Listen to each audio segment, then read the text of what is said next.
Bonjour à toutes et à tous, je suis Fred Bousseau et je suis ravi de vous accueillir dans Trail Business Club, le podcast qui vous plonge dans les coulisses du trail. Trail Business Club est produit par Milestone, le média des professionnels et des passionnés de trail running qui publie tous les 15 jours une newsletter qui couvre l'actualité des décideurs, des organisateurs, des équipementiers, des athlètes, des territoires et organise chaque année Milestone Connect, le rendez-vous business et impact du trail running. Trail Business Club est soutenu par la jeune marque annécienne Wise, qui équipe en vêtements et en matériel les coureurs de trail et d'ultra en mode aventure comme en mode performance, comme l'attestent les nombreux podiums décrochés lors de l'UTMB 2024. Wise est surtout une entreprise en phase avec son temps, qui se veut plus qu'une simple marque, un véritable catalyseur de changement, une start-up qui innove et dépose des brevets, qui fabrique en Europe et produit uniquement la quantité de produits commandés. Wise cherche l'équilibre, l'harmonie et des chemins non conventionnels. Alors, si vous souhaitez découvrir cette marque et ses produits, rendez-vous sur wisetrailrunning.com. Un dernier mot avant ce nouvel épisode, je vous donne rendez-vous le mercredi 11 décembre à Annecy pour les Trail Running Awards 2024 organisés par Milestone et présentés par Miles Republic. Un événement qui célèbre les contributions des athlètes, des entreprises, des équipes et des initiatives qui ont marqué l'année 2024. Toutes les infos sont aussi disponibles sur trailrunningawards.com.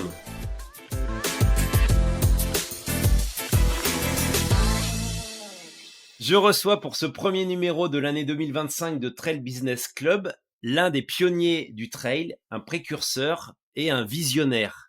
C'est comme ça que je le définis. Sans doute la personnalité, peut-être pas la plus connue, mais une personne qui compte beaucoup dans l'univers du trail, qui va nous raconter sa vision du trail, nous partager son analyse, son évolution et surtout, il a une manière de compter les choses qui est toujours très intéressante. Bonjour, monsieur Philippe Delachenal. Bonjour, Fred, bonjour.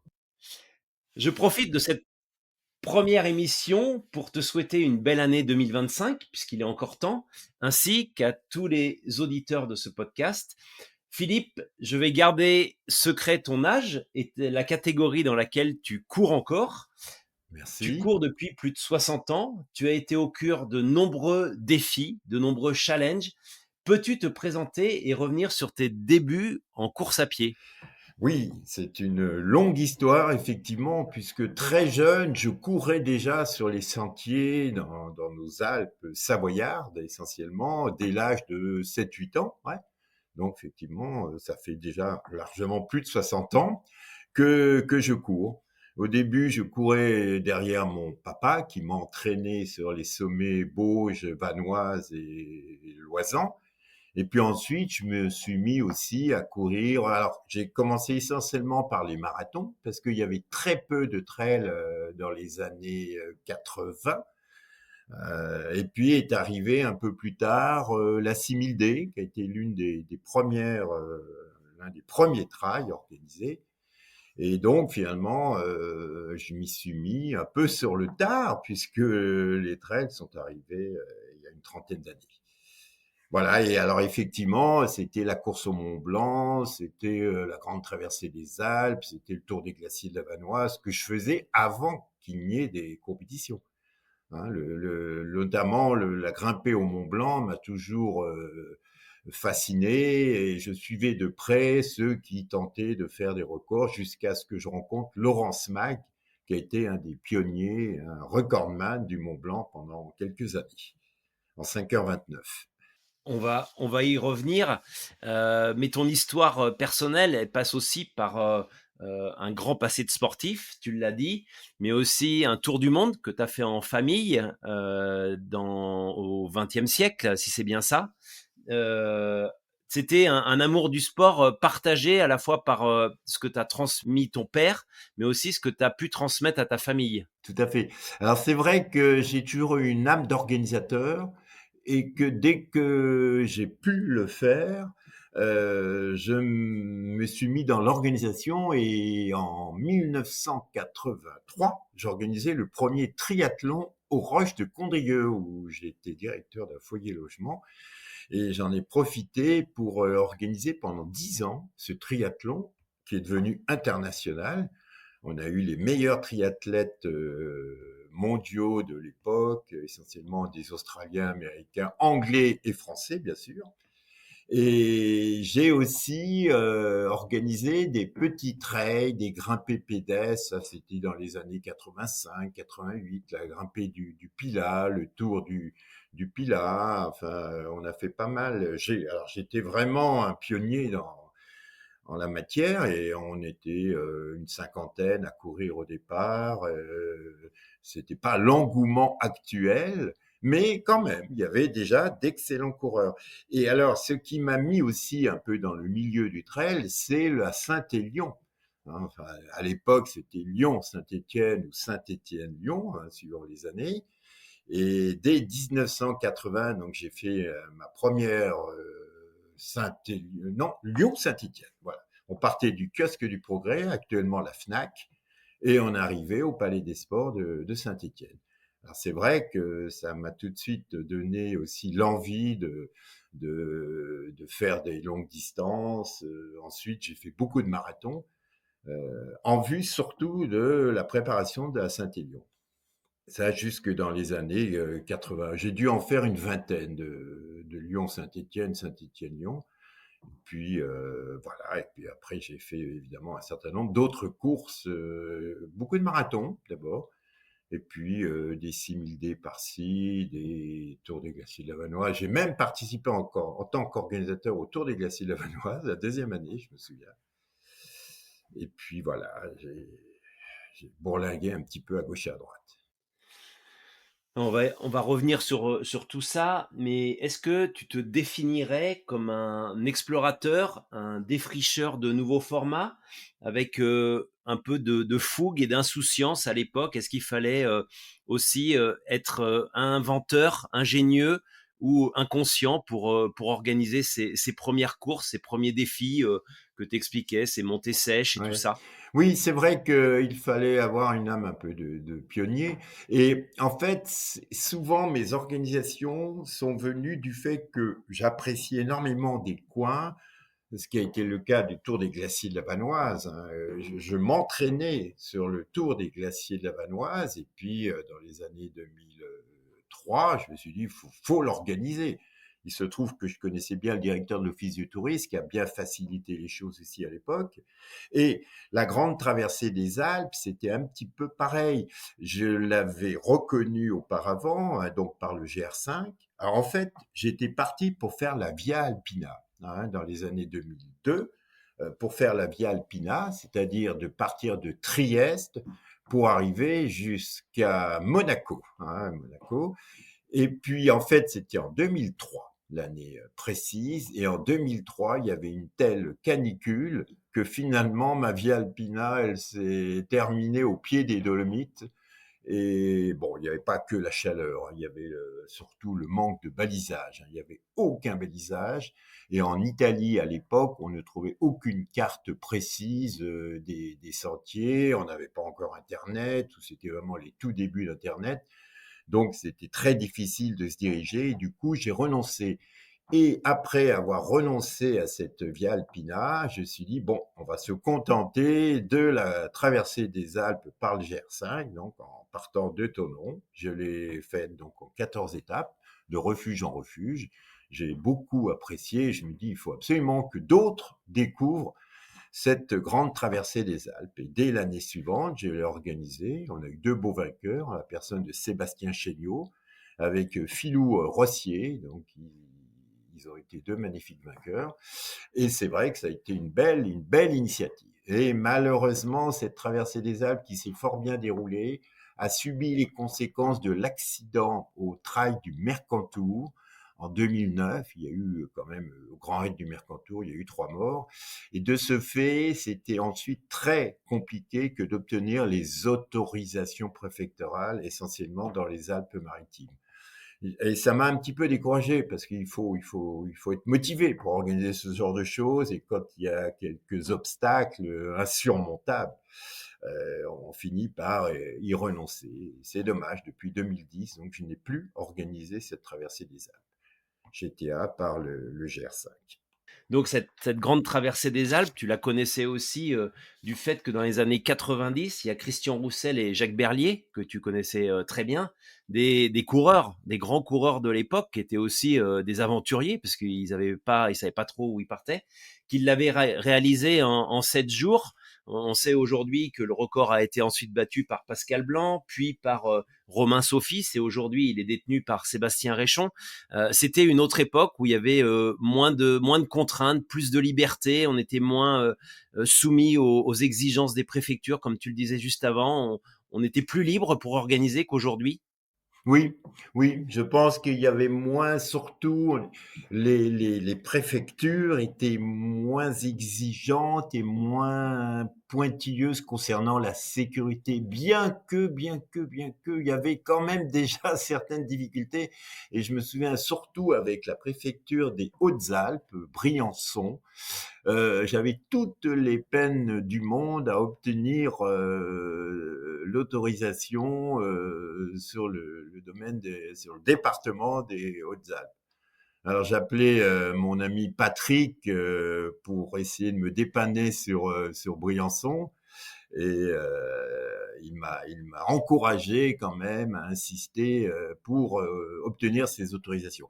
Mais c'était, disons, sur certains départements, il n'y avait aucun problème.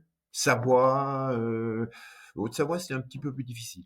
Mais ils étaient moins exigeants concernant la sécurité. Hein. C'était pas leur cheval de bataille. Enfin, c'était quand même déjà, il fallait avoir, si possible, des secouristes, des signaleurs, mais c'était pas obligatoire. Maintenant, ça l'est devenu, enfin maintenant déjà depuis une quinzaine d'années, et que c'est un petit peu décourageant pour nous, les organisateurs, quand on n'a que 50 coureurs, que d'avoir des secouristes à presque tous les endroits délicats, enfin les difficultés, des signaleurs dès qu'on traverse une route ou autre, c'est impossible. Sur 14 étapes, il est très difficile que d'avoir une sécurité comme on a sur un trail normal, oui. Donc, les itinérances dans le domaine du trail sont, je pense, difficiles encore à organiser. Ou alors, il faut des budgets colossaux. D'ailleurs, plusieurs organisateurs ont essayé de créer des itinérances qui, depuis, n'ont rarement vu le jour. Je pense notamment à un mini Tour de France qui avait été mis en place, à une course du côté de Morzine qui n'a pas vu le jour non plus au moment du Covid. Éric Clavry aussi qui voulait lancer un Courchevel Menton qui a pas vu le jour en empruntant notamment le GR5. Donc oui, c'est vrai que les courses à itinérance semblent être quand même peut-être d'un autre temps. Je vais revenir, Philippe, sur un autre temps fort qui a aussi marqué peut-être tes notions de précurseur. C'est ce défi de Loisan que tu réalises en 1991 sur le GR34 avec, tu l'as cité tout à l'heure, Laurence Mag, 41h33, 200 km, 12 000 mètres de dénivelé. Aujourd'hui, c'est devenu le défi de Loisan. Est-ce que là aussi, vous étiez des précurseurs de ce qu'on appelle maintenant les FKT, les Fastest Known Time, les records sur des parcours définis comme peuvent être le Tour du Mont Blanc, où on en connaît aussi un peu partout dans le monde, notamment aux États-Unis, dans le Colorado. Vous étiez un petit peu les défricheurs de ces FKT. Absolument. Je te remercie, Fred, d'ailleurs, de me rappeler ces souvenirs en fait, qui sont presque enterrés pour la majorité des gens. Mais Fred, toi, tu fais partie de ceux qui se souviennent. Et ça, c'est chouette. Parce que c'est de plus en plus rare maintenant. Tu vois, j'en ai presque les larmes aux yeux de parler de ça. Mais c'est des si beaux souvenirs avec Laurent, effectivement, qui était un pionnier. Mais alors, Laurence Mag était quand même une sacrée personnalité dans le monde on va dire même de l'alpinisme, mais surtout de l'aventure. Et il avait une image qui lui collait un petit peu au front, c'est de l'imprudence. Mais concernant notre tour de Loisan, sur des sentiers, on était sur le GR54, hein, du début jusqu'à la fin, on était parti de Villard-d'Arène pour y revenir, donc. Et c'est vrai que on passait pour des huluberlus, pour des drôles de personnes qui essayaient de faire le tour de Loisan qui se fait d'habitude en 7 ou 10 étapes. de le faire non-stop, c'était inconscient. Et donc, malgré tout, bien évidemment, on l'a fait. On a été ravitaillé de temps en temps. On était essentiellement en autonomie. On ne s'est pas arrêté, bien sûr. Et peut-être on avait peu d'exemples autour de nous, c'est vrai. Et là, je dois quand même remercier Laurent Smag, qui était un peu à l'origine de ce projet. Et auparavant, on se connaissait bien avec Laurent parce qu'on avait fait nous étions partis de Grenoble pour aller jusqu'à Moscou en relais course à pied. On voulait participer au marathon de Moscou qui s'ouvrait pour la première fois aux étrangers, hein, en 1990. Donc, on a eu l'idée avec Laurent et 2 ou 3 autres coureurs de Grenoble de relier Moscou en courant, en relais. Donc voilà, et ce qui m'a permis de mieux connaître Laurent, qui était quand même un sacré aventurier, et de faire ensuite quelques beaux exploits, dont la grimpée au sommet du Mont Blanc, mais pas le jour de son record, là je n'étais pas présent. Et puis ce tour de Loisan, ce défi de Loisan, bien sûr, qu'on a fait une fois et qu'on n'a pas renouvelé, voilà, parce que Laurent était un peu partout, à gauche et à droite, et qu'on n'a pas eu l'occasion de refaire ce tour de Loisan. Mais on l'a fait une fois, et effectivement, comme tu le dis si bien, en 41 heures, et bon, je crois que maintenant le record est de 32 ou 34 heures, donc il a été pulvérisé, mais organisé, alors que nous, on était en autonomie. Et on y Voilà. reviendra tout à l'heure. Je pense aussi tu parleras du matériel parce que tu as connu l'évolution de tout ce matériel depuis de nombreuses années. Donc on en reparlera. Je tiens juste à préciser que oui, j'ai peut-être la mémoire, mais j'ai aussi la mémoire de ce que tu m'as raconté, parce que c'est vrai qu'on se connaît depuis longtemps et tu échanges beaucoup de choses avec moi et je retiens ce que tu me dis. Mais en tout cas, c'est vrai que c'est toi plus la mémoire du trail en France et de toute cette période. Je vais continuer sur la période 87-90 que tu connais bien et tu en as parlé. Alors, je ne veux pas te faire pleurer, mais Laurent Smag a été un des grands acteurs du record au Mont Blanc. Malheureusement, Laurent est décédé en montagne en 2000, je crois, hein, Ouais, en hiver, hein, tout à sur une fait. avalanche, À non, c'est ça? ski. Ouais. Oui, une plaque avant, qui est partie. Il est Mais parti Laurent avec. était Ouais. des records. En 87, il établit le premier record en 6h47 minutes. Et en dernier, avant qu'il soit battu par Pierre-André Gobet en 1990, il établit un record à 5h29. Aujourd'hui, le record est détenu par Kylian Jornet en 4h57, 40 secondes. C'est le record absolu, hein, parce que même à ski, aujourd'hui, on va pas plus vite. Est-ce que tu peux nous raconter, parce que tu as été de certains de ces records, comment ça se passait, comment on faisait, comment ils montaient, comment ils descendaient et quel matériel ils utilisaient, que ce soit Jacques Berlier, Pierre-Henri Gobet ou Laurence Mag? Alors, ils avaient des techniques assez différentes, parce que moi, j'ai surtout assisté au record de Laurent et au record de Pierre-André Gobet, que j'avais connu au marathon de l'Everest. C'était le marathon de l'Everest qui se déroule encore, je crois, tous les 2 ans. C'est des Anglais qui organisent le marathon de l'Everest. Et j'avais rencontré Pierre-André Gobet lorsque j'avais participé à ce marathon d'Everest pendant qu'on faisait notre tour du monde en camping-car. Je me suis échappé de la famille à Katmandou pour vite rejoindre ceux qui participaient au marathon de l'Everest. Je me suis joint à eux à Lobouché, je crois, qui était au pied du camp de base de l'Everest. Et j'ai pu participer avec mon sac à dos parce qu'ils n'ont pas voulu transporter mon sac à dos du fait que j'avais pas payé. Enfin bon, passons là-dessus. Et donc, Pierre-André Gobet a survolé ce marathon de l'Everest en 4h30, je crois. Il y avait 42, il y avait quand même 2500 mètres de dénivelé. On ne montait pas au sommet de l'Everest, hein. On faisait donc camp de base de l'Everest jusqu'à Nantes-chez-Bazar, la capitale des Sherpas.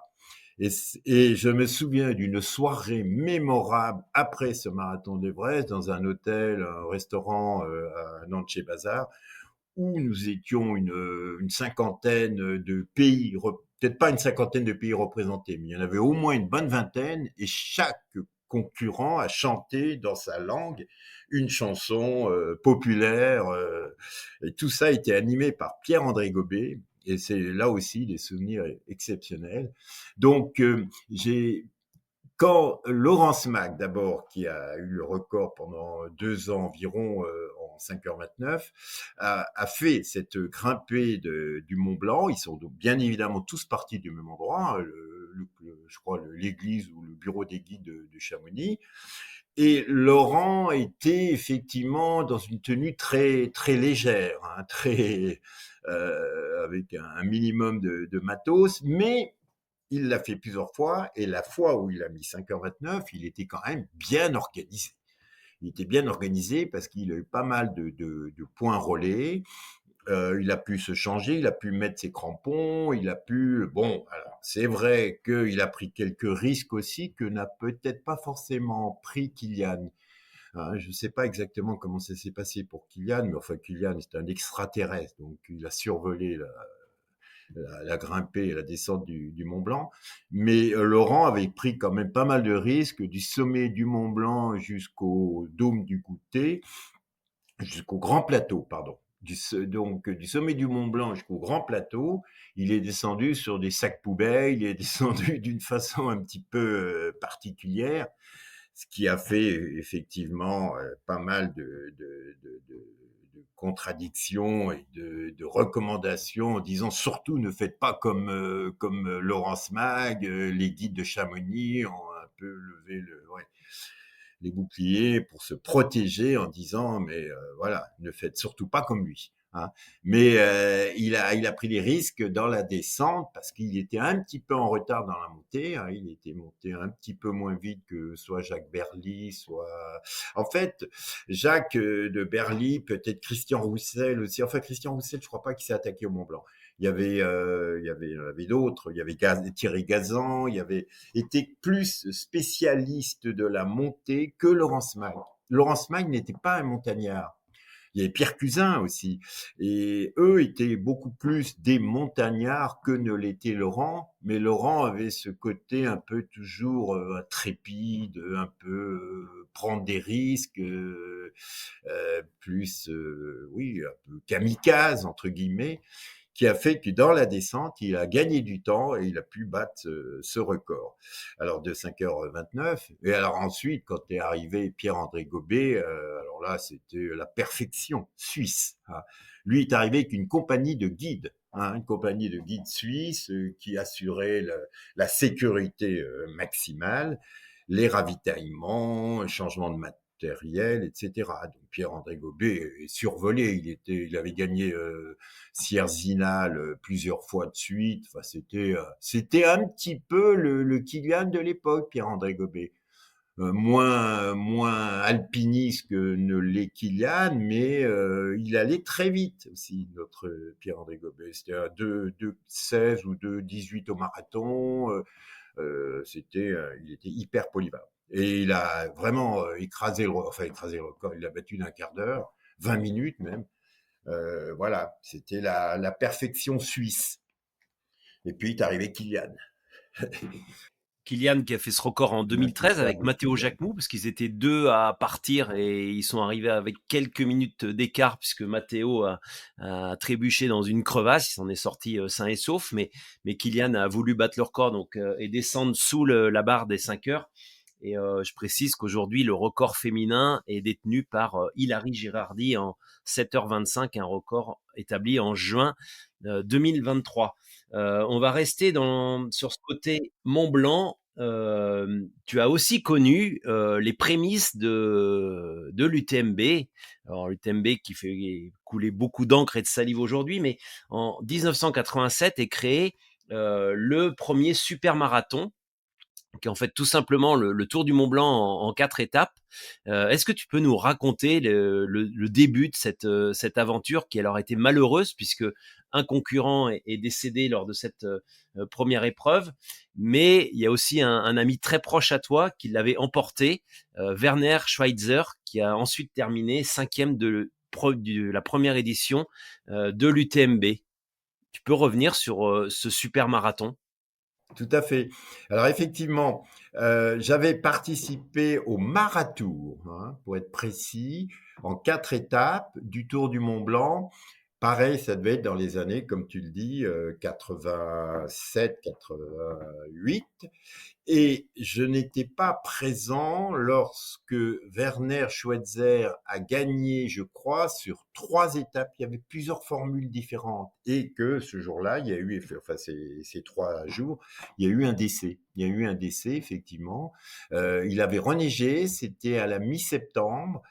Je crois que le décès est dû au froid, à la neige qui était tombée, et que voilà, tenue légère, et il n'a pas pu résister au froid intense, je pense du côté du col de la Seigne ou au-delà du passage d'Échapieux.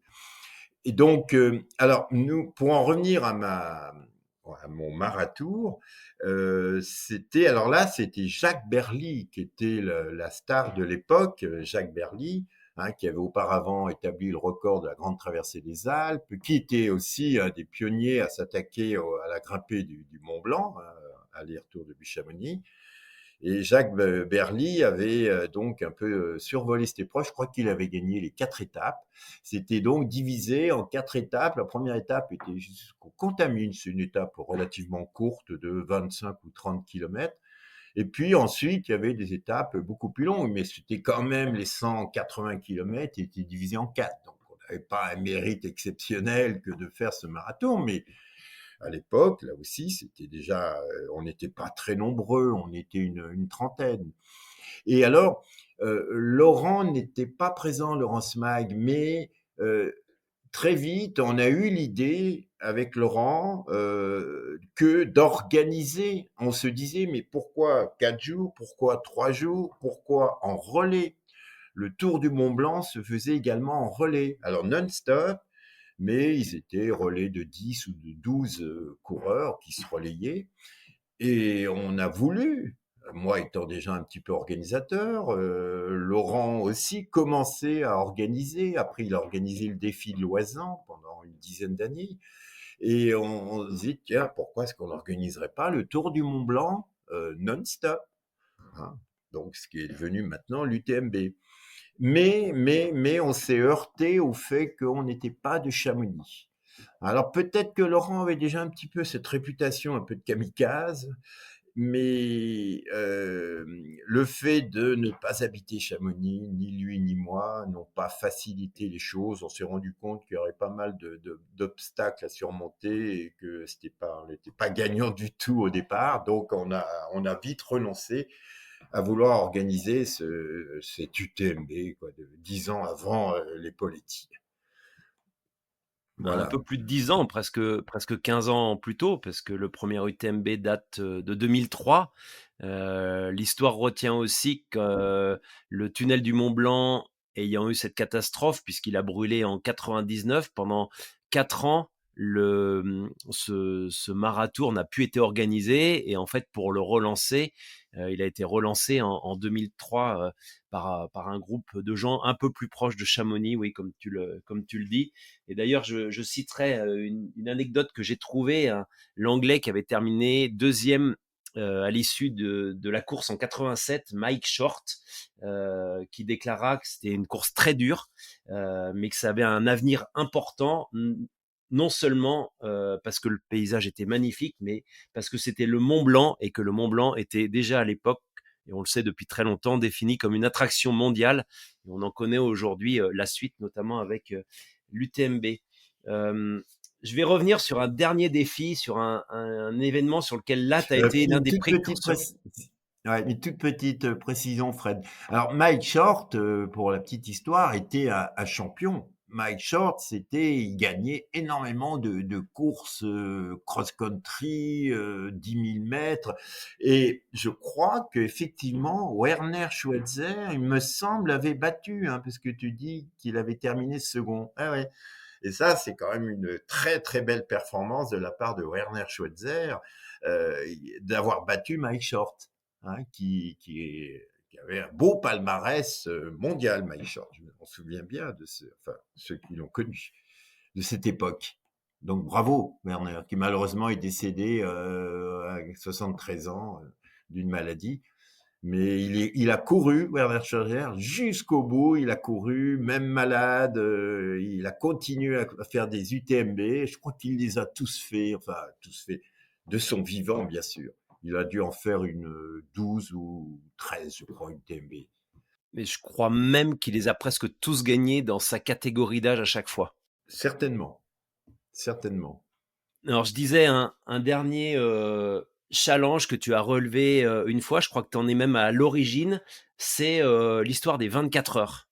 Il me semble qu'en 2001, à ton initiative, tu crées le premier challenge sur 24 heures à Val d'Isère, alors que n'était pas celui qu'on a connu pendant les années Covid où on faisait montée-descente.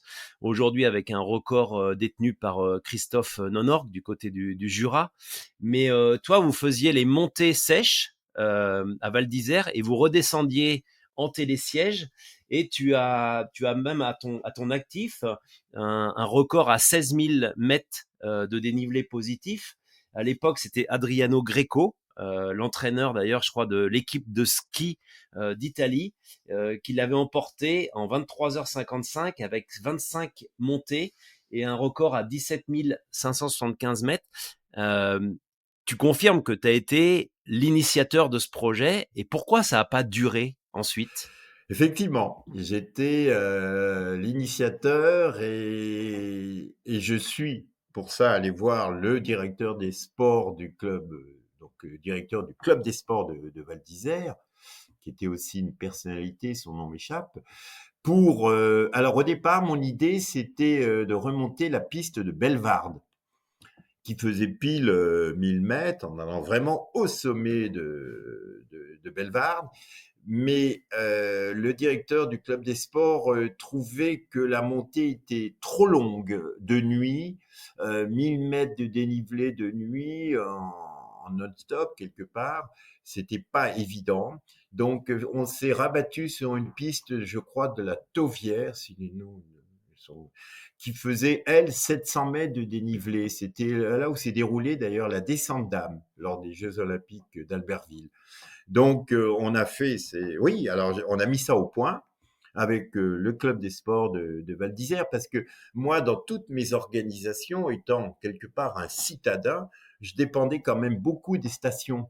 J'y arrivais pas avec une grosse équipe, comme c'est maintenant le cas, enfin comme ça a toujours été un peu le cas, parce que c'est souvent les stations, les villes ou même les villages, mais qui organisaient sur place leur trail, l'UTMB, c'est toute l'équipe de Chamonix, les Annecy, c'est tout, enfin l'Ultra Trail d'Annecy, là, c'est aussi toute l'équipe d'Annecy. Alors que moi, j'habitais dans la vallée du Rhône, j'habitais à Vienne, et ça m'était très difficile que lorsque je voulais organiser aussi bien le Tour des Glaciers de la Vanoise, le Tour du Beaufortin, que j'ai organisé pendant 5 ans, et ça m'était donc très difficile. Donc on dépendait beaucoup des autres. Et de ce fait, concernant donc cette organisation, je sais plus laquelle. Le 24 heures à Val d'Isère. Voilà, merci, Fred.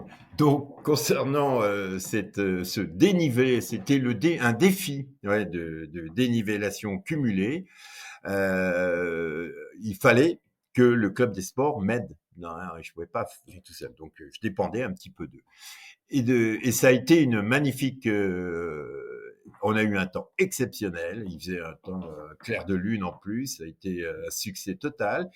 Et effectivement, on montait donc à pied. Je me souviens, il y avait aussi Benoît Laval, qui avait participé, peut-être pas à la première, mais à la seconde ou troisième édition. Il y avait Benoît aussi. Et la première édition, donc, avait été gagnée, comme tu le dis, par ce Gréco. Là. Et avec Cano, ils étaient deux, je crois, à avoir gagné, faire 25 montées. Et pourquoi ça ne s'est pas poursuivi Je pense que c'est dû au fait que faire fonctionner des remontées mécaniques la nuit n'était pas une chose évidente au niveau sécurité. hein. Je crois que c'était la raison invoquée par le club des sports de Val d'Isère. Alors, peut-être que ça n'a pas eu un succès populaire non plus très important, c'était quand même assez particulier. Et c'est dommage parce que je pense qu'il aurait fallu développer cette formule, faire aussi des 12 heures, faire des 6 heures, et en même temps aussi continuer les 24 heures. Il n'y a peut-être pas eu à l'époque, voilà, l'outil nécessaire ou les bonnes idées pour continuer à organiser cette manifestation qui a quand même eu lieu pendant 3 ou 4 ans. Avant que s'organise le grand trail de Val d'Isère, là, je ne sais pas comment il l'appelle, là, ce trail qui est organisé par. L'Aitrel vanoise. Voilà, c'est ça. Ouais. Voilà, je crois que c'est ça qui a un petit peu aussi fait qu'il n'y avait plus les 24 heures de dénivelé, qui ont été un peu remplacées par soit l'ultra trail de Val d'Isère, soit la grimpée du kilomètre vertical aussi, qui est revenu parce que là, je me souviens très bien aussi, ils sont les pionniers. Val d'Isère en France, c'est un des pionniers pour l'organisation du kilomètre vertical. On remontait donc cette piste de Bellebarde. Et à l'époque, les meilleurs chronos étaient de 35 minutes. Alors cette année, en plus, Val d'Isère accueillera les 5 et 6 juillet les championnats de France de course en montagne et il y aura sur cette phase de Bellevarde que tu viens de citer le championnat de France 2 km vertical, donc ça sera à Val d'Isère et le week-end suivant, 12-13 juillet, il y aura les championnats de France de trail court et long du côté donc à la fois de Val d'Isère, mais les coureurs iront même jusque du côté de Bonneval-sur-Arc, la magnifique petite station de montagne de Bonneval, au fin fond de la Maurienne. Tout à Seul fait. franchissement possible, bien sûr, que tu connais par cœur aussi, le fameux col de l'Iseran qui relie la Tarentaise à la Maurienne. Mais ça, on va y revenir justement maintenant dans tes organisations, parce que si tu as été un précurseur dans pas mal de projets, de défis, de challenges. Tu as aussi créé en 2003 le Tour des glaciers de la Vanoise. Tu as créé en même temps l'association Courir et Découvrir, qui est devenue, alors j'avais oublié ça, qui est devenue l'association Parcourir et Découvrir. Est-ce que tu peux nous dire aujourd'hui si créer le Trail des glaciers de la Vanoise, c'était aussi prendre des risques. On était habitué, il y avait une seule course dans la vallée de la Tarentaise, c'était la 6000D, qui était plutôt sur un domaine aseptisé, c'est-à-dire sur les pistes de ski ou sur les pistes carrossables. Toi, tu prenais le risque d'aller faire le tour des glaciers sur des secteurs complètement isolés, où il n'y avait pas forcément de moyens de communication, de moyens d'accès de secours. C'était quoi le premier tour des glaciers de la Vanoise? Alors, le premier tour des glaciers Lavanaze, pour moi, c'était mon terrain d'entraînement, hein, depuis les années 80. J'adorais faire ce tour des glaciers lavanoises qui existe depuis fort longtemps pour les randonneurs, hein. Quelque part, je n'inventais rien. Par contre, je démocratisais un petit peu ce circuit qui relie en fait 5 refuges entre eux, hein, qui permettent donc de faire ce tour. Et je le trouve encore, et d'ailleurs ça a été confirmé par les articles de presse, Bruno Poirier, entre autres, comme quoi le plus beau trail de France, à l'époque, en 2005, 2004, même lorsque Bruno est venu, il a été complètement ébloui en tant que participant, parce que Bruno est, comme toi, Fred, est journaliste, mais également présent sur le terrain, puisqu'il a un très très bon niveau entre elles. Et c'est vrai que quand les journalistes sont eux-mêmes coureurs à pied, trailers, c'est super pour nous les coureurs que de lire ensuite leurs articles et les photos qui avaient été prises par Bruno. Donc, plus beau trail de France, certainement. Alors, peut-être l'un des plus beaux, parce qu'il y en a d'autres très beaux parcours aussi. Mais il y a une logique dans ce tour des glaciers de la Vanoise aussi qui est extraordinaire, que de relier ces 5 refuges qui sont tous à peu près à égale distance les uns des autres. Donc ça nous est tout de suite nos 5 points de ravitaillement et une logique implacable, quoi, de tourner autour des glaciers de la Vanoise, hein, que sont le dôme de l'Arpon, le dôme de Chasse-Forêt. et l'aiguille de la Réchasse. Donc, je suis, quand je retourne d'un entraînement autour des ces glaciers de la Vanoise dans les années 80, non, des années 2000 plutôt, parce que auparavant, il n'était pas trop question que d'organiser des événements en trail. Enfin, c'était rare, à part la 6000D. Donc, je suis allé voir le directeur de l'époque, l'Office du tourisme, qui a tout de suite été favorable à ce projet. Alors, c'est vrai que, par contre, on avait quand même les contraintes du parc national de la Vanoise qu'il fallait absolument respecter. Donc, c'était limité à, je sais pas, la première année, je crois qu'on limitait à 100 coureurs. Il n'en fallait pas plus. Donc, ils étaient 100 au départ, dont Dawa Sherpa, le vainqueur.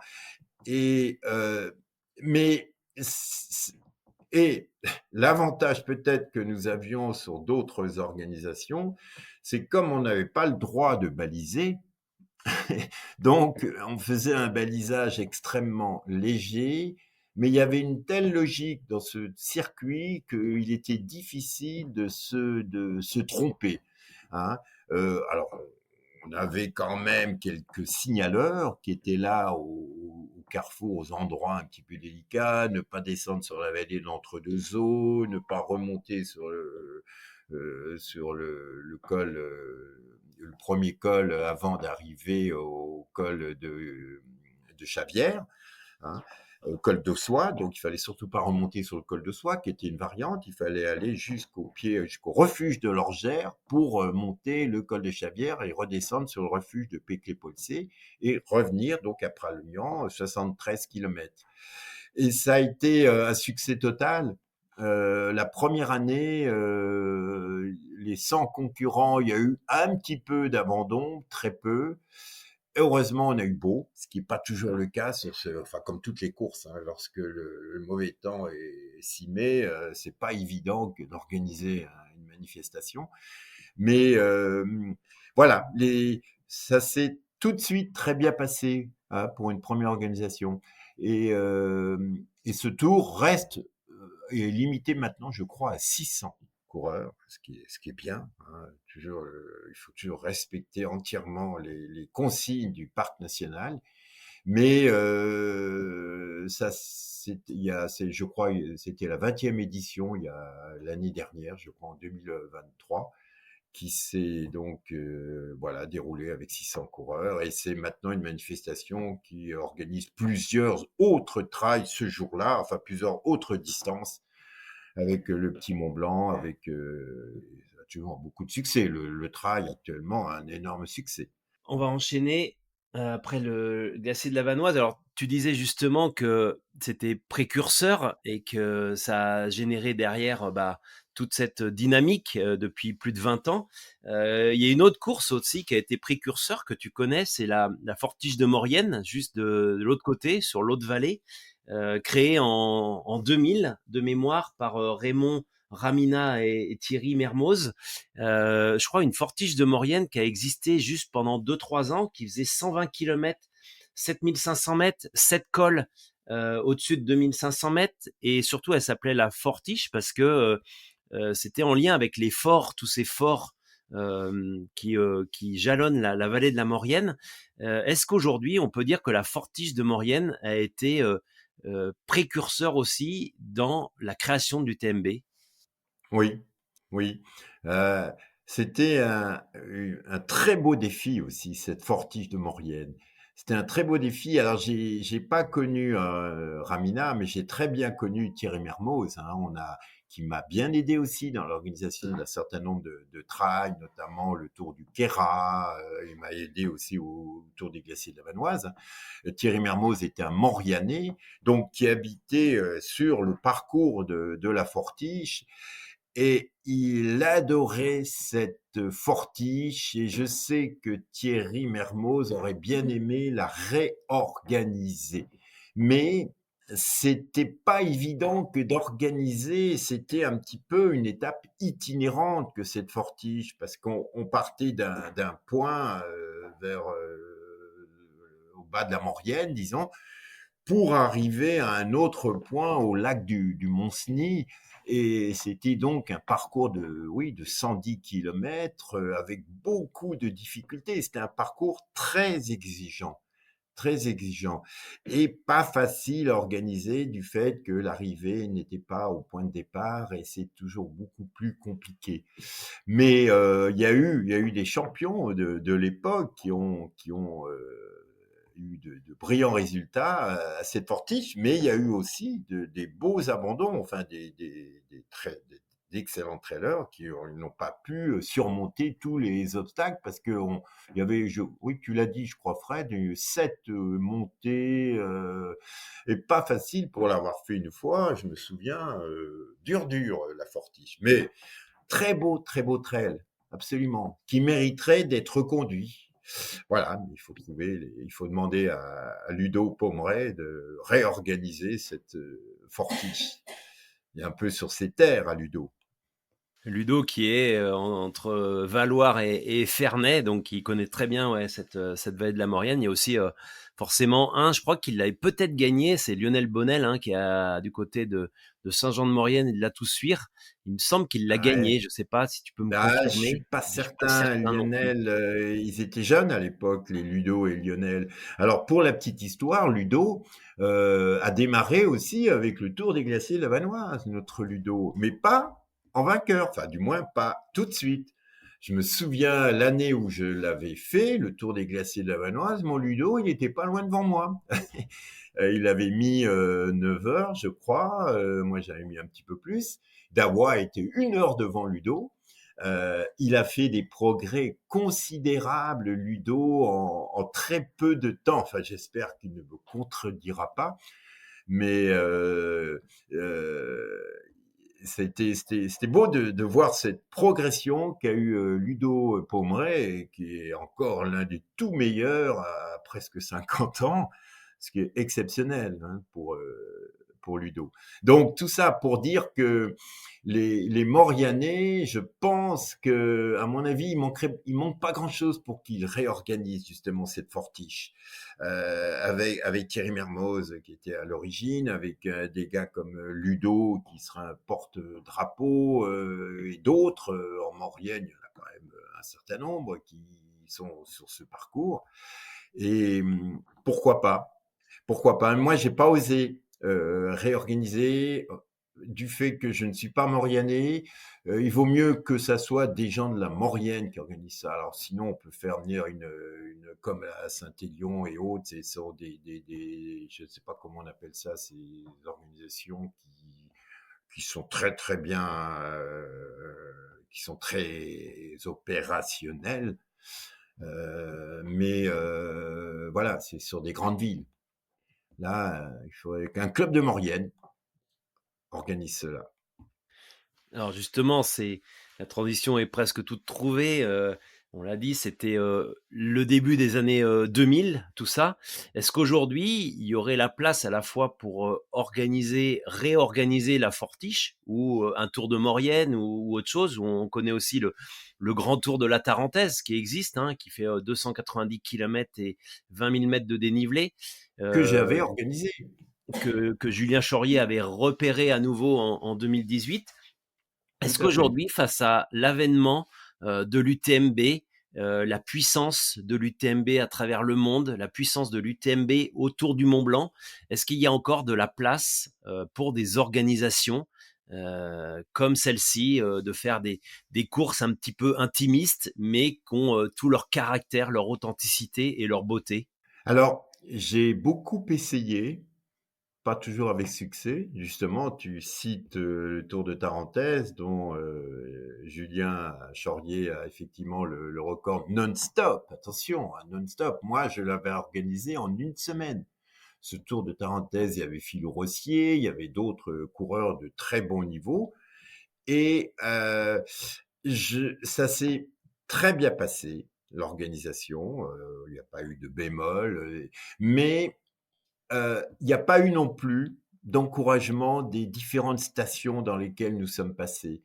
Et on s'était réunis ensuite avec un comité des stations présentes, stations tarentaises essentiellement, Et j'ai pas senti, souvent on est dépendant d'un petit plus, d'un encouragement, hein, un encouragement en disant: «Bah tiens, oui, ça s'est bien passé, on va vous aider à mieux, à bien organiser cet événement». Il y a pas eu cette étincelle, ce déclic. Et là aussi, j'ai un petit peu renoncé à organiser ce grand tour de Tarentaise, hein, qui démarrait au niveau du balisage, hein, d'enchaîner plusieurs étapes les unes à la suite des autres, oui, sur la distance de oui, 280 km, je crois. Magnifique parcours, ce Tour de Tarentaise. Enfin, il existe, c'est comme le Tour du Beaufortin, c'est comme d'autres parcours qui existent. Il est certainement long à faire, ce Tour de Tarentaise, si on veut le faire en non-stop, enfin non-stop, en une seule fois. Il est long, il est très varié. Euh, donc, c'est pas toujours évident, effectivement, d'organiser des courses si on n'a pas un soutien. Hein, un soutien même moral, ça peut suffire, pas que financier, mais un encouragement. Voilà. Il faut parce que c'est pas facile à organiser. Hein, c'est puis pareil, toute parenthèse, on était souvent sur le secteur du parc national de la Vanoise, donc là aussi pas de balisage, etc. On rencontre beaucoup d'obstacles. Donc, ce genre d'organisation itinérante ne sont pas simples. Alors, on voit le succès des trails qui s'organisent dans les stations. Nous, quand on a démarré avec Pralognan, le Tour des Glaciers de la Vanoise, le Tour de la Grande Casse, on n'avait personne d'autre qui organisait des stations, à part, bien évidemment, la 6000D, la plaque, donc. Mais sinon, personne, aussi bien Courchevel que Méribel, que les Minuits en Val Thorens, n'organisait aucun trail. Et eux peuvent se permettre, comme le fait si bien Pralognan, que d'organiser sur leur commune, sur leur territoire, leur terre. Mais l'itinérance n'est pas une chose simple à organiser. Quand on va d'étape en étape, de station en station, mais qu'on ne revient pas à la station d'où nous sommes partis. Ce qui fait un peu la différence. Alors justement, c'est presque paradoxal ce que tu nous dis, puisque on voit parfois des stations qui sont très peu entreprenantes ou très peu encourageantes pour les organisateurs de ce type de grand tour. Tu parlais du tour de la Tarentaise, c'est un petit peu un Tour des géants version française, versant Exactement. français des Alpes. Exactement. Ouais. Mais alors on a vu, et tu l'as vu aussi comme moi, dans les années 2000, il y avait deux courses dans la Tarentaise, qui était la 6000D et le Trail des Glaciers de la Vanoise. Aujourd'hui, toutes les stations, tous les villages presque, depuis Albertville jusqu'à Val d'Isère, ont leurs courses, en passant par le Petit Saint-Bernard, en passant par Sainte-Foy-Tarentaise, en passant par M, en passant par sur Courchevel, Méribel, Val Thorens, Valmorel, Aigueblanche. Toutes les communes ont leur trail. Est-ce que tu aurais imaginé ça 20 ans en arrière, avoir cet engouement autour de la discipline? Oui, en fait, tu vois, moi, quelque part, il y a une vingtaine d'années, je voulais un petit peu en faire une profession que d'être un peu l'opérateur principal, le consultant, pour organiser justement dans différents endroits. Et je me disais, tiens, c'est curieux que Courchevel, entre autres, n'organise pas d'événements dans ce style-là. Bon, c'est arrivé peu de temps après avec Dawa, qui était un peu le pionnier aussi au départ à Courchevel. Hein. Enfin, le pionnier, l'image de marque, on va dire. C'est pas lui qui l'organisait, mais qui avait donné son nom à Courchevel, au trail de Courchevel. Et j'étais Val Thorens aussi, qui était un lieu où on passe dans le Grand Tour Tarentaise. Je disais, mais comment se fait-il que Val Thorens n'organise pas non plus de trail? Et je voulais un petit peu être le porte-drapeau en disant, allez voir, prospecter ces stations pour leur dire. Mais euh, donc, ce sont des endroits qui étaient très apte, très disponible pour organiser donc des trails. C'est tellement relativement facile. Alors, autant, par exemple, des courses de VTT, des courses cyclistes, c'est plus compliqué à organiser parce que, surtout le cycliste, il faut fermer la route, il faut une sécurité importante, etc. Je pense que les trails ont besoin, bien évidemment, de sécurité, mais souvent les tracés existent déjà. Hein. À Val Thorens, ils avaient aussi des endroits formidables pour organiser. À Courchevel, c'était aussi. Il y a tellement de sentiers, d'endroits où on peut courir sur ce genre de terrain, Courchevel, Méribel, Val Thorens, comme c'est le cas à Pralognan. Donc j'étais très étonné dans les années même 2010, hein, parce que c'est quand même des événements assez récents, des stations, que les autres stations n'organisent pas. Et puis c'est venu, il y a eu un coup là, dans les années 2015, je pense, énormément de stations qui se sont mises à l'organisation du trail, peut-être aussi du fait que moi, j'ai connu une époque aussi où il y avait énormément de courses cyclistes d'organiser dans les villages. On disait des courses de kermesse. Et ce temps-là est un peu résolu puisque rares sont maintenant les manifestations cyclistes qui s'organisent dans les villages. Hein. À part peut-être Chamoux de l'autre côté de Saint-Pierre-Albigny qui organise encore un grand prix de Chamoux de haut niveau.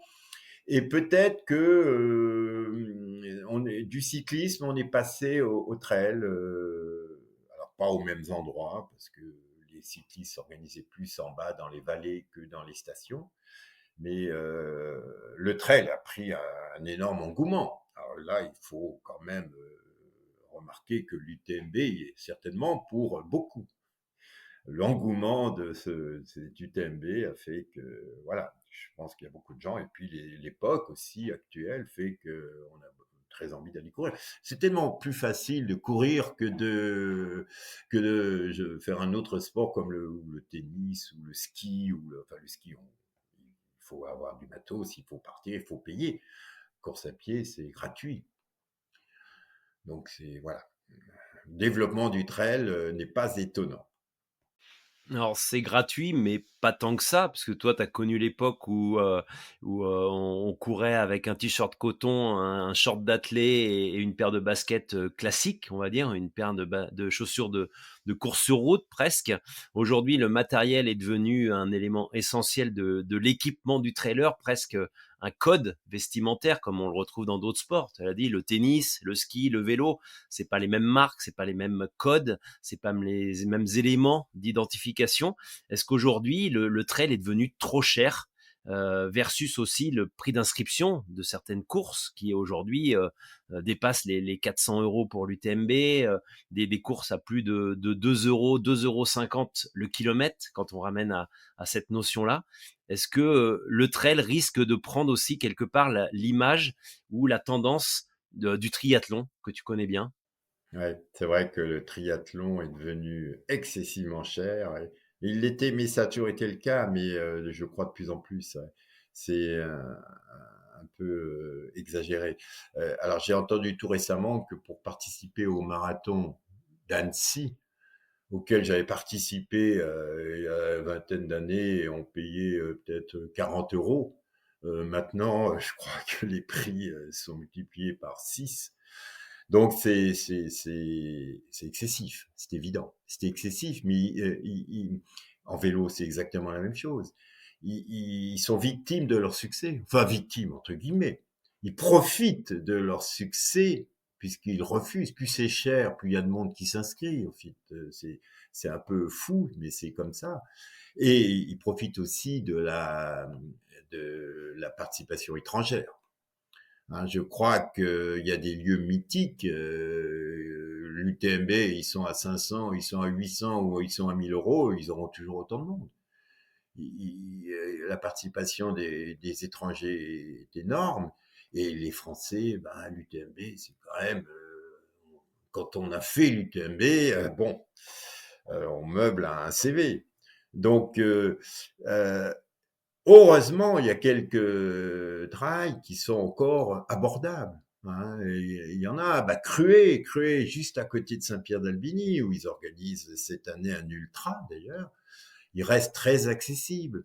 Et c'est une très belle course. Il y a eu de très beaux vainqueurs à Cloué. Les Pomeray, les Sherpas, les Julien Chaurier sont passés aussi à Crué, ont gagné ce Grand Raid de 73.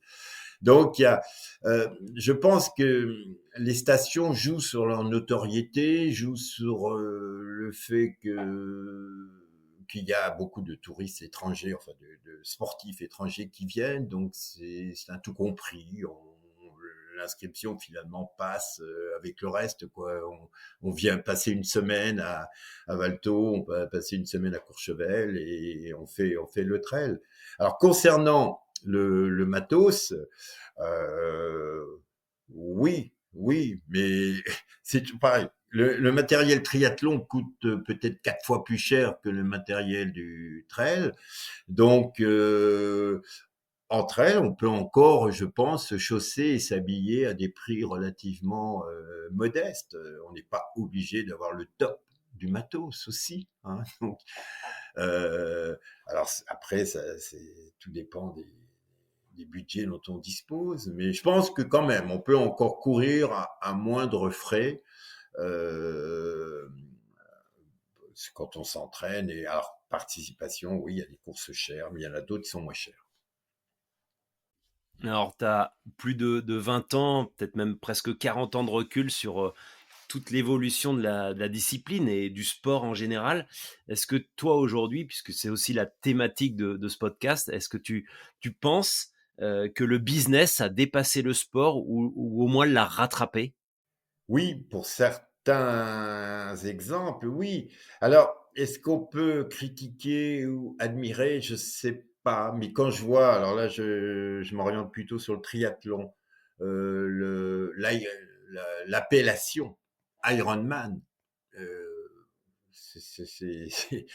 euh, L'Ironman existe depuis toujours. Disons que Embrun étant un exemple, c'est vraiment le triathlon mythique d'Embrun. Quand j'organisais le triathlon aux Roches de Condrieu dans les années 83-85, Embrun existait déjà, hein, et ils n'avaient pas l'appellation Ironman, qu'ils n'ont toujours pas d'ailleurs. Ce qui est tout à leur honneur, hein, parce que je crois qu'ils n'ont pas tout à fait les distances homologables pour avoir cette appellation Ironman. Mais disons que maintenant, on veut faire l'Ironman d'Hawaï, on veut faire l'Ironman dans chaque pays. Je crois qu'il y en a 3 en France, des Ironman triathlon. Et les gens sont prêts à payer effectivement très cher. Alors, est-ce que le milieu triathlète est un milieu favorisé? C'est possible aussi, hein. C'est pas peut-être tout le monde qui peut faire du triathlon, hein, sauf s'ils sont pris en charge par des fédés et autres. Alors, en trail, le business commence à être très présent, hein, très présent, parce que je pense que des UTMB, des Saint-Élion ont des partenaires, ont des recettes énormes, énormes. Alors, on est à la limite du business. Et bon, l'UTMB est quand même l'exemple caractéristique concernant le développement qu'ils ont eu avec toutes ces épreuves le bail UTMB. Euh, alors, est-ce qu'on peut le critiquer? Est-ce qu'on peut l'admirer? Les avis sont partagés. Le mien est un peu réservé, effectivement, parce que je trouve que ces épreuves n'ont pas besoin du bail UTMB pour exister. Alors, j'ai un très bel exemple, c'est le trail de Verbier. Le trail de Verbier qui était organisé entre autres par mon ami Philou Rossier. Philou a démissionné lorsque l'UTMB a voulu proposer à Verbier d'être sous leur tutelle. Verbier a accepté. Je pense qu'ils n'en avaient pas du tout besoin, mais bon, peut-être qu'ils bénéficient d'une logistique qu'ils apprécient, ça je ne sais pas, mais Je trouve que c'est un petit peu regrettable quand même. L'UTMB est une magnifique épreuve. Pourquoi est-ce que après ils sont allés chercher, ramener tous les autres grands trails? Les Français ont bien résisté, hein. Enfin, disons, si on peut appeler ça de la résistance, mais les Français se sont dit, les Templiers, enfin, toutes les belles courses de France, on n'a pas besoin de l'UTMB pour exister. Donc, par contre, toutes les nouvelles épreuves se font un petit peu réquisitionner par l'UTMB. Alors, voilà, ben moi, j'y suis pas très favorable, mais peut-être que le son, ils s'y retrouvent. C'est difficile. Espérons que. Il semblerait quand même qu'il règne toujours un bon esprit, me semble-t-il, à l'UTMB. C'est quand même avant tout courir, qu'il n'y a pas trop de tricheurs, qu'il n'y a pas trop de dopage, bien que, mais voilà. Et bon, après, moi qui suis aussi un passionné du Tour de France depuis très longtemps, le Tour de France cycliste existe, a surmonté tous les obstacles, etc. Donc, on peut espérer que l'UTMB aussi, longue vie à l'UTMB. Voilà, parce que on peut. Mais bon, heureusement, il y a beaucoup de trails qui s'organisent en France sans être by UTMB. Ouais, on va arriver au terme de ce podcast. Philippe, je voulais vraiment qu'on m'entretenir avec toi parce que c'est vrai que tu reviens sur toute cette histoire qui est importante aujourd'hui. Tu es un petit peu la mémoire de la discipline et je trouve ça intéressant de repartir des années 80 pour aujourd'hui arriver en 2025. On est encore dans la période des vœux, si justement avec tous ces changements, tout ce côté business, tout ce côté médiatisation, toute cette surenchère qu'il y a autour des courses, des athlètes. Si tu avais un vœu ou des vœux à émettre, à la fois pour le sport, pour ta famille, pour l'évolution de la société, ça serait lequel? Bah, écoute, moi je trouve que le trail a le vent en poupe actuellement. J'espère que donc il fallait par exemple, à un moment donné, j'ai craint que le trail ne devienne comme le triathlon, parce que le triathlon, je l'ai vu démarrer, j'ai vu le moment où les licences devenaient obligatoires, etc. Donc le triathlon maintenant est très très cadré, dépend d'une fédération. Enfin, le trail aussi dépend de la Fédération française d'athlétisme, mais je trouve qu'il y a encore une certaine souplesse, on n'est pas obligé de prendre une licence pour participer à un trail, et j'espère que ça va rester comme ça, que ça garde toujours cette image populaire. Moi, j'organise un petit trail, le trail du printemps, le 23 mars, au Saint-Pierre-d'Elbigny, et c'est l'un des rares trails qui s'organise sans avoir un classement.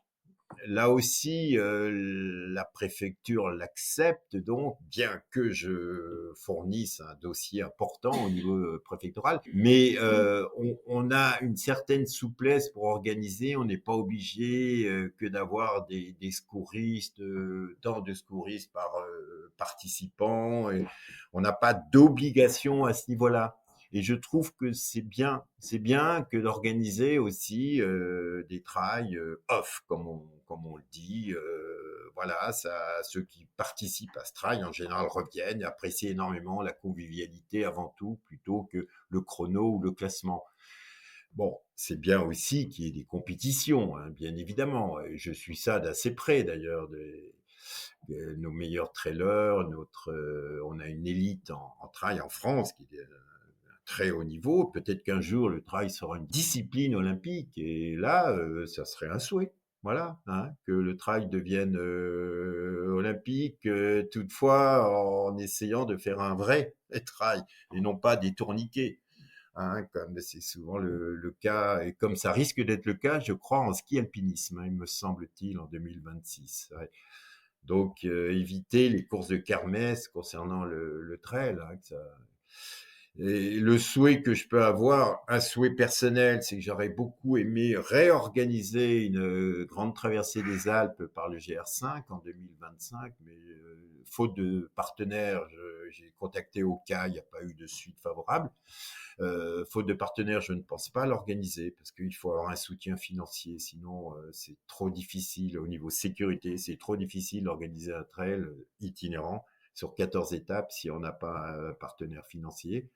Et puis, le souhait que je peux avoir, c'est que je trouve que le sport se porte bien, que le dopage, on en parle beaucoup. Mais là, je suis incapable de vous dire si qui est dopé, qui ne l'est pas, ça c'est aux autorités médicales de le dire. Mais le vélo, le vélo pro, ils sont bon, hein, assez euh, disons, je pense qu'ils sont un peu obligés d'utiliser quelques produits, mais la course reste toujours aussi belle. Hein, donc, mais entre elles, non. Non, je pense qu'il faut éviter. Il faut éviter. C'est tellement dur le trail sur des UTMB, sur des longues distances, des ultras et autres. Un tour des géants, ce qu'a fait François au Tour des géants, c'est extraordinaire. Ce qu'ont fait les autres aussi auparavant. Je crois que c'est Serge Réchon qui est l'un de nos champions. C'est Serge son prénom. Réchon, qui a gagné l'ultra le Tour des glaciers. Sébastien Réchon. Sébastien, autant pour moi. Sébastien Réchon, c'est un exemple aussi. C'est un sacré champion aussi. Donc, voilà. Espérons que le sport continuera comme il est et à surveiller quand même. Merci beaucoup, Philippe, pour ce tour d'horizon complet, pour toute ta mémoire et toutes ces histoires que tu nous as pu nous raconter autour de Jacques Berly, Laurence Mag, Werner Schweitzer. Malheureusement, des gens qui sont disparus trop tôt. Et puis, toi, on te souhaite la meilleure année possible. Est-ce que juste, je peux le dire parce que j'ai pas osé le dire en début d'émission, nous dire ton âge et nous dire qu'aujourd'hui, à ton âge, que je respecte beaucoup et j'aimerais bien être dans la forme que tu as dans quelques années, tu continues d'aller courir sur les crêtes autour de chez toi et de prendre des dossards presque comme un junior. Ah oui, ça, j'ai toujours soif d'aventure. Ça, pour l'instant, rien n'a changé. J'aurai donc, au mois d'avril, j'aurai 75 ans.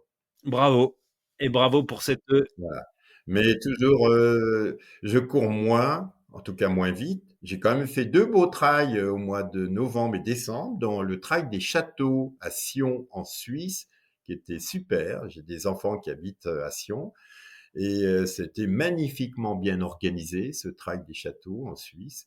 Et voilà, donc j'ai du mal à courir vite, mais je cours encore un peu. Et puis j'adore aller sur les crêtes, découvrir. J'adore découvrir toujours. Merci beaucoup, Philippe. En tout cas, je continue de te le dire et je te l'ai déjà dit, tu es un exemple pour moi et merci de continuer de perpétuer cette mémoire du trail et de la discipline et de le raconter aussi bien. Merci et à bientôt. Merci Fred, parce que toi aussi, tu deviens aussi la mémoire du trail et tu penses à contacter les personnes qui, comme moi, sont bien informées. Ça, c'est important, de ne pas oublier, de ne pas nous oublier. Merci. Merci à toi. À bientôt. À bientôt, Fred. Merci d'avoir écouté cet épisode de Trail Business Club. N'hésitez pas à le partager et à nous dire ce que vous en pensez. On se retrouve dans 15 jours pour un nouvel épisode. D'ici là, je vous conseille de vous abonner à la newsletter Mile & Stone. Elle est gratuite et vous pouvez vous inscrire sur mileandstone.com.